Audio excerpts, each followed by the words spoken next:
I was 33 years old. I was extremely healthy. I had no risks at all. And I had a heart attack. My name is Lauren Duncan. I'm a working mom of 2 young children. Madison is almost 4 years old, and my son Hunter is almost 18 months. Where to begin with my husband? I don't know what I would do without him. He is my rock. Got to the point where we decided we wanted to have kids and started that process of trying, and wasn't as easy as we originally thought it was going to be. We had a couple losses along the way before we finally got Madison. Her pregnancy and the whole birth and that whole thing was just about as textbook and wonderful as you could expect a pregnancy to go. Fast forward to my son, Hunter. I was told that his heartbeat was very low, which was extremely concerning, and so they told me there was about a 50-50 shot that he would make it. She also had gestational diabetes this time. She didn't have any issues the first time. And every week I would be holding on thinking, is he still going to be here with us?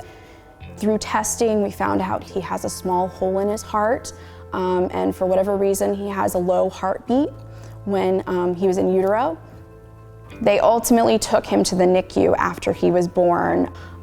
It was by far probably the most stressful time in my entire life. So, long story short, he's doing fine now. He's got his little hole in his heart that's kind of closing up and working on it. So we're just happy we've got 2 healthy, mostly healthy kids anyway. We were released and we made it to our apartment. Lauren was doing something on Instagram or some kind of social media, I forgot what it was. And I immediately turned to my husband, who was sitting right there, and I said, I don't know what's going on. And I kind of leaned back, I don't know what's going on, but I have this intense pressure.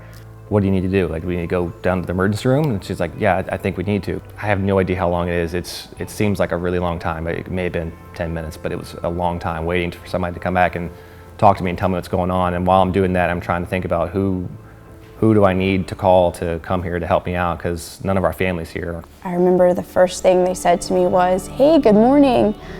You unfortunately have had a heart attack, and we're going to have to do emergency double bypass surgery. They told me that I had a SCAD, which stands for spontaneous coronary artery dissection. It is a different kind of heart attack. There's actually a flap in the blood vessel that breaks off, which basically blocks blood flow. I'm 33. I feel like I've done everything right. I eat healthy, I take care of myself. I don't have any history of heart disease. On the way from that room to go see her, the doctor's taking me over, and another doctor, I have no idea who he was, stops us on the way over in the middle of the hallway and says, hey, we need you to sign this consent form that's released so that we can do surgery on her. If you don't sign this, your wife will die. That's the whole sense of urgency. Like, okay, I gotta get her back there and get this fixed, because I can't do this without you. This cannot be happening. I cannot leave my children. I do remember at the time thinking about how it would be to have to raise a 2.5-year-old and a 5-day-old on my own, thinking that there's no way I could do this. Like, I've raised one child, but having a second one, like, how do you do that? Like, yeah, even medicated, I knew the whole reason why they were bringing him in, which also terrified me, because I realized that obviously there was a chance that this may be it.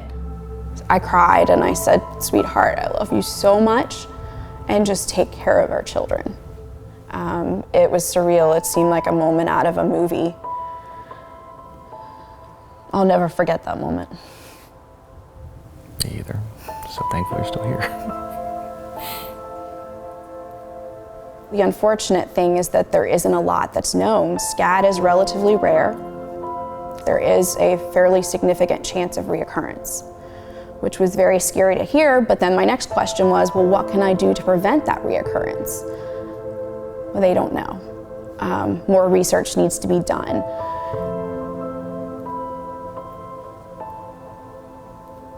FMD primarily affects women from the limited amount of research that we have.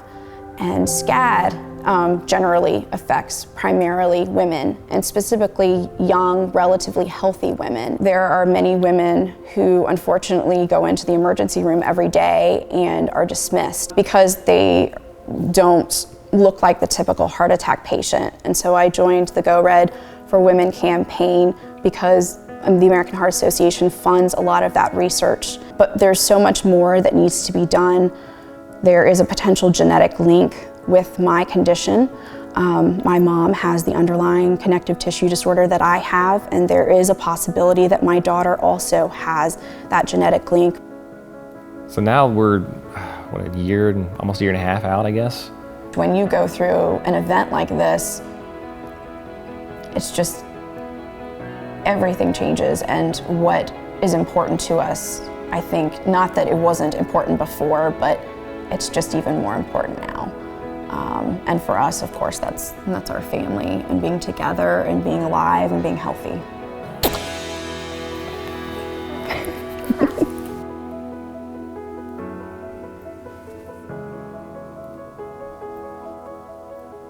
Thank you. Yeah.